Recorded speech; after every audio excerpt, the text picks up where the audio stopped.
Silicon Valley Virtual Reality Conference and started recording podcasts with different creators and makers. There wasn't a lot of information about design or how to make immersive experiences back then. And when I first got my Rift, just a couple of weeks later, I went to a design jam, created my own experience, and wanted to continue to make more stuff, but there wasn't a lot of information for how to actually do that. So I went to the SVVR, it's a Silicon Valley Virtual Reality Expo, and it was the 1 year anniversary, 2014, and I ended up doing like 40 plus interviews, which really kicked off the Voices of VR podcast. And the from the very beginning, it's been all about designing for virtual reality, talking to creators and makers who are on the front line making these experiences because there really hadn't been a lot of other information about how to make or create these immersive experiences beyond that. And I think over time, what I've noticed is that there's been a number of different disciplines that we can start to look to in terms of getting insight from different design practices. So I'm just going to share my screen here. I don't know if you can bring that up. Um, I'll just show like one slide. But as we start to think about different aspects of virtual reality as a medium, um, then it's everything from video games to computers and human computer interaction and mobile web design and cinematic aspects of film, but also the aspects of embodiment with everything from an architecture to avatar representations. So, what I see is that it's really a fusion of a number of different design disciplines, from video game design to human computer interaction and web design, mobile design, narrative design, as well as cinematic storytelling and filmmaking.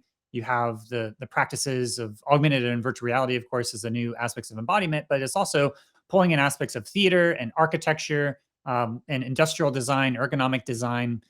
All these different design practices have different trade-offs, and I think part of what's happening right now is that with XR, it's sort of a fusion of all these different things. The things that come up again and again and again are how do you add the agency of video games with the sort of storytelling and the receiving of a narrative from, say, an immersive story. That kind of tension of an interactive story is at the heart of some of these different design choices that need to be made. And I'd say the one thing that is kind of universal is these equivalence classes where you have some of one thing and less of the other thing. But as a designer, you have to understand what the landscape of those. Mel Slater told me that Steve Ellis told him once that any good, sufficiently good theory of presence has equivalence classes where you make different trade-offs. And from my approach, as I've been doing all these different interviews, I look in terms of the aspects of active presence and mental and social presence and emotional presence and embodied and environmental presence. But really, this is kind of an open question. There's no canonical universal theory of presence, but presence is kind of what is unique to the virtual reality medium. So with that, I think over the course of today, we're going to be, just looking at all these different design practices, people from different design disciplines, people having different fireside chats with different people from, game design and industrial design and architecture. We'll basically covering the full gamut of all these different design disciplines. And I'm actually really excited to kind of dive in. And we have a focus of WebXR. And I just also wanted to say that from the very beginning of SPVR, and when I started my podcast, I did interviews with Tony Parisi and Vlad Vasivich, who, Vlad Vasivich told me that, the metaverse is already here. It's in 2D and it's called the web. And I really believe that there's a certain aspect of the interoperability that you get with the open web that is going to be a key part of whatever we end up calling the metaverse, whatever that ends up developing into being. I think these open standards like OpenXR and WebXR are going to be a key part of this kind of interoperable future.